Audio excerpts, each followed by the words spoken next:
Hi, Sarah. Thank you for joining me in this podcast, Brain and You. Thank you so much for having me. It's an honor to be here. Oh, I'm very excited today because looking at you, the kind of energy that I'm getting, and I know that you work personally in this space. You work very, very hard on the mental health. And I think you have been advocating for autism. You've been advocating for children who are nonverbal. And yet, what I see on your face is a lot of calmness. And that is what I will actually touch upon today for my community of parents. How do they really achieve that? But before I start, Sarah, I'll just give you a quick background on my listeners. So, as we spoke just before we started, that these are parents of neurodiverse children. Um, Both maybe children who are verbal or who may not be verbal of all age groups, mostly within the age group of 2 to 10. But yes, also teenagers as well and young adults as well. So, in the last about 3, 4 years, we have reached out to almost 500,000 children, teenagers, and young adults with our nutritional food products that they've been consuming. So that's a tiny community, and about 1 million parents that we are in touch with as of today. So they will be the ones listening to you. Amazing. Yeah. Okay, so I was going through your profile, Sarah. One thing that really struck me was mindfulness. There's a lot that you have stressed upon in terms of emotional balance of the parent, how does the parent feel? How do you be more mindful towards what you're doing? So let me start from that. Um, there are parents who are dealing with daily meltdowns and emotional overload, and I'm sure you know this because you're a parent yourself. So, in this journey, can you guide these parents as to what are the top three quick reset techniques that any parent can work to avoid meltdowns and emotional overload? Great question. Breathing techniques, breath work, pranayama, absolutely crucial. And I Hmm. say that first because sometimes if you tell a parent whose life is really overwhelming to go sit and Hmm. meditate, even for Hmm. 3 or 5 minutes, they just sit there with all of their worries running through their mind. And it's not actually helpful. So I think a breathing technique is a great way to start. It does not take a long time to do. You can do it anywhere. If you're at the grocery store and your child is melting down, just take a few deep breaths. You can do it in the car before you get out if your child needs a moment. And it helps you to regain your composure. And if you actually look at the science of co regulation, when the child is looking to the parent to help them regulate their emotions, it can only work if the parent is first coming from a regulated place. So these little things that almost sound too easy, 5 minutes of breath work, 5 minutes of sitting quietly and breathing or concentrating, make an enormous difference. So I think keep it simple and keep it really easy. You have your Got breath everywhere you go. yeah. You don't need a fancy What yoga mat or anything like that. what happens when just imagine the child is going through that. So what are your top three strategies when the child is about to have a meltdown? When the child is about to have a meltdown, every parent wants to jump in and intervene. But if they don't first check their own state, Hmm. it's usually a recipe for disaster because if you come in with agitated energy or nervous energy, it's just going to escalate the child more. And then it Hmm. becomes like the chicken or the egg conundrum. Everyone keeps escalating each other, nothing is solved. But if you, the parent, can just even set a timer on your phone for 1 minute, ground yourself, take some deep breaths, and then approach the situation, it will automatically be better, no matter what the child is melting down about. So I always say start with that. Resist the temptation to jump in and intervene right away. Let the child know if you need to. Hey, I'm right here. I'm just going to take a moment before I start to support you because we're in this together. Hmm. Interesting. So Yeah. in this journey, Sarah, you have a teenager now? Yes, my son Rocco is 15. I have two teenagers. One Hmm. is typically developing. My daughter is 13, typically developing, very straightforward path academically, socially, all of that. My son Rocco is 15. He has both autism and apraxia, very limited speaking ability. So he's classified as nonverbal or non-speaking most of the time. And he communicates fluently now with a letterboard, which is something I got certified in. I'm now level 2 RPM certified Yes. to help him communicate fluently, which he can. So I have two very different parenting journeys, even though my kids are very close in age. And I can relate, I can remember well to when he was really little and I was isolated, confused, scared. Yeah. So I really understand that age bracket and what your audience is dealing with when they're new and their kids are young. Mhm. And it's amazing that you're now saying that when Rocco is 15 and he started communicating using the stencil last year, in the last 1 year. So there's always a time when things can happen. It's not, and you and I discussed this just before we started that, you should not, just because, don't let any expert tell you that, your child is now 10 or 12, now there's nothing more left to do, right? He's 15 now. We didn't even start with a letter board until he was 12. And I got certified because I couldn't find a provider near me. I live in the Hamptons and it's very quiet here most of the year. And so we just did it at home. I learned, I helped him. We figured it out as we went. It was very messy a lot of the time, but we also saw wins every day. And only in the last year has he been able to openly communicate thoughts, feelings, reasoning, not just academic answers.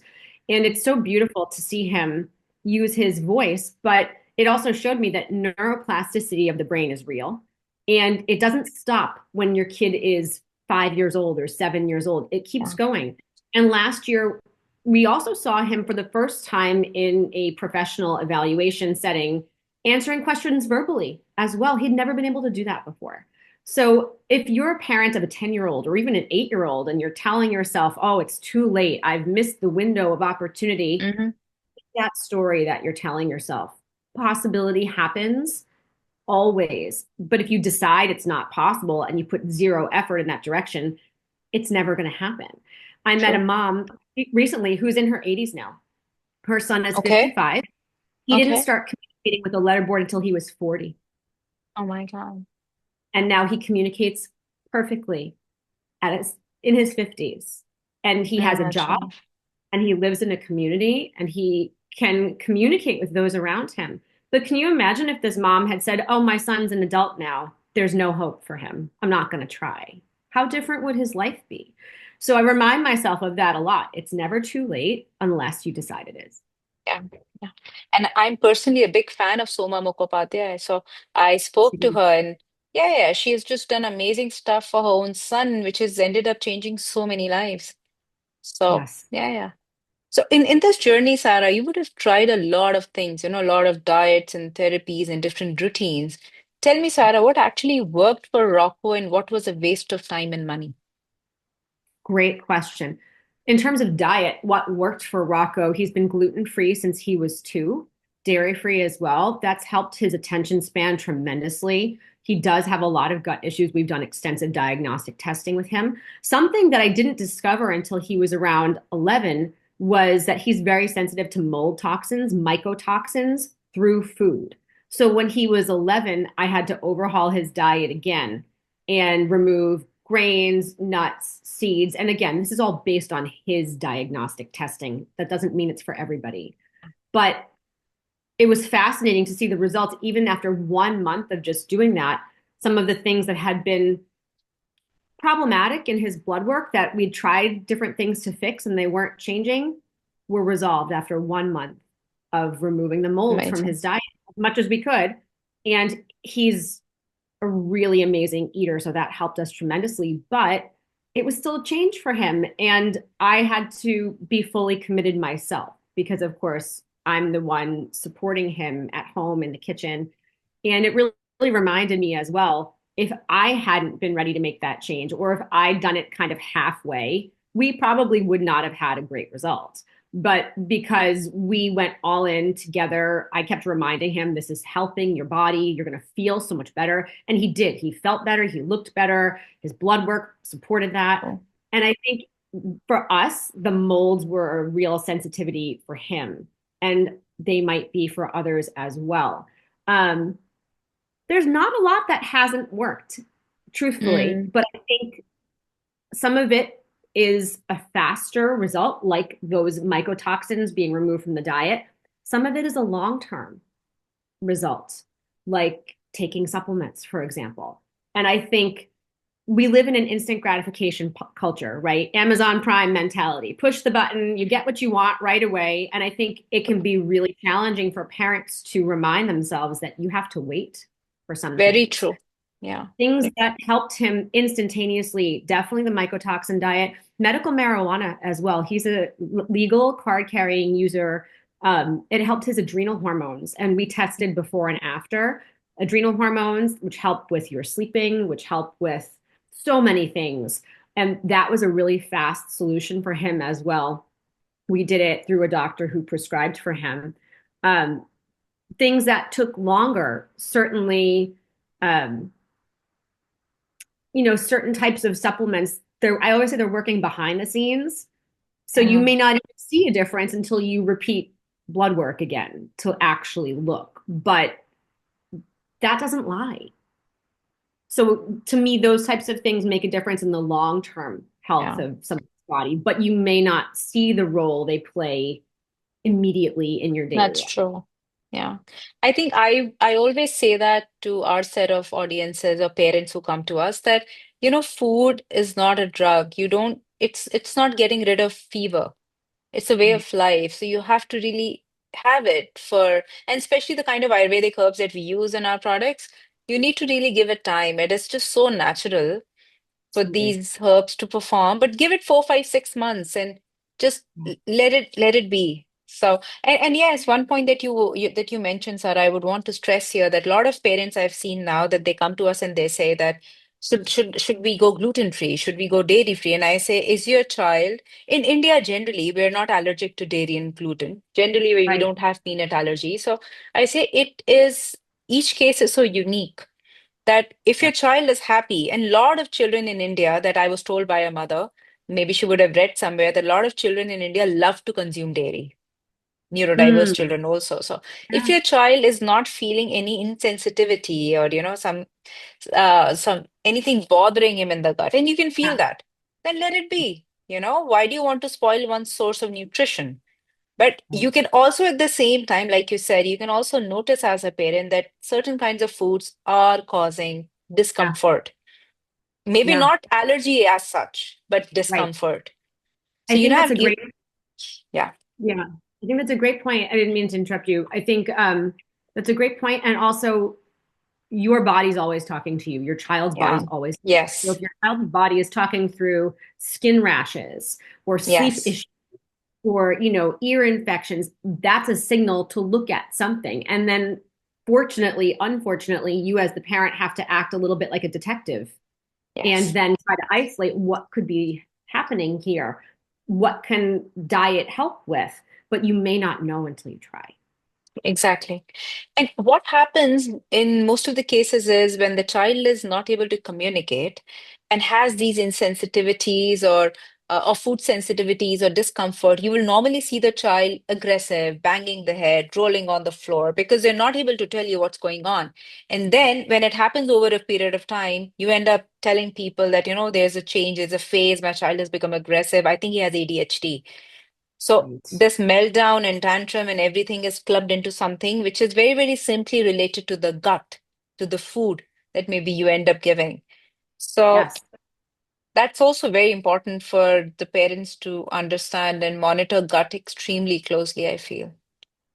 absolutely. And I think behaviors, I worked with a really beautiful doctor who's reminded everyone people love to throw around the word behavioral. That child's behavioral. Yeah, Very yeah, few people do the work to ask, why is that child behavioral?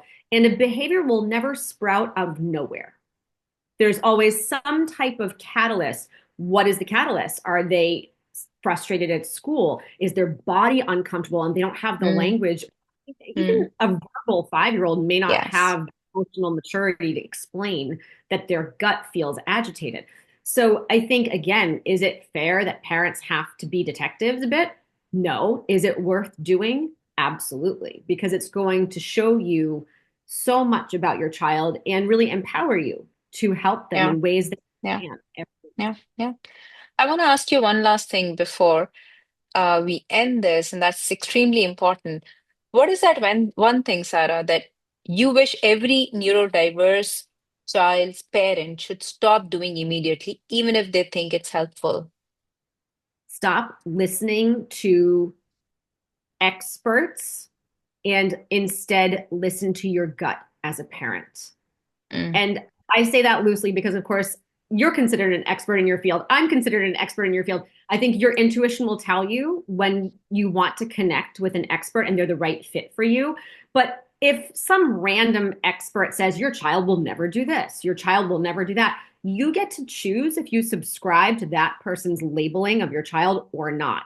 And certainly, the parent of a non speaking kid with autism, I had so many professionals tell me my child would never have any core strength. And now look at him riding his surfboard by him, mm, right? Beautiful. We have a documentary about it. People told me your child will never ride a bike. I said, do you want to see a video of him riding a two-wheeler mountain bike on the trail? They couldn't believe it.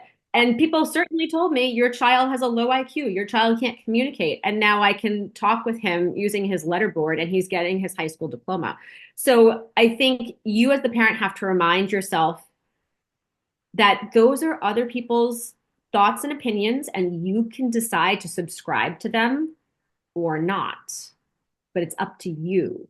But in order to be yeah, discerning about what you subscribe to or not, you have to be really strong and centered as a person, and you have to trust your intuition that nobody knows your child better than you. yeah, yeah. Very true. I mean, these are the best parting words. In throughout our discussion today and just before when we were starting also, one thing that you have stressed so much on is the gut feel of the parent. It is ultimately the parent who has to decide. And there is so much that maybe if you don't give up and if you just keep on trying different things, I think, yeah, some things take longer than the other, but you do end up getting some results out of it. Absolutely. And I Yeah, think I've seen in my coaching practice for parents yeah, tons of examples of parents not listening to their gut. And it costs them yeah, precious time and yeah, energy and even money on their child's journey because someone told them to do something and it didn't really feel right and they listened anyway. And on the flip side, so many examples of parents listening to their intuition and following that and yeah, having great success. So yeah, I know that's a hard thing to measure as a parent, but when you do your breath work and your mindfulness yeah, practices and you really feel connected to yourself, it's easy to do. And then yeah. you feel stronger in your ability to advocate for your child. Yeah, yeah, you get the conviction. You're right. Absolutely love it. Yeah, that's true for I think any of us, any one of us. Yes, Yeah, absolutely. yeah. Thank you so Thank you. much for this, Sarah. I loved it. Sure. Yeah. Thank you so much for having me.